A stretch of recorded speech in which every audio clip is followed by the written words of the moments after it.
Hey Logan, this is Danielle Matthews. I've edited your cover letter. Overall, the format of it looks very well readable. And then there's just a few suggestions that I have. The first one would be if you post the job description, it would be easier to provide feedback on the skills listed. You've done a great job in your first paragraph of highlighting that you're a senior at NC State. I would suggest adding like a BS in front of agricultural business management instead of just saying majoring. I feel like it looks more professional. And the only other like main thing that I seen was like there was a wordy phrase when it was saying keep their personal budget in mind. I feel like there's another way that you could word that to help show off your skills more.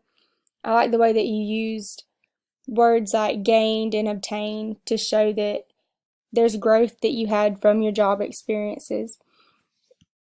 Those are the main suggestions that I have. The only other thing I would be is to go back to the job posting and just make sure that you're using some of the keywords that they're looking for in the job description.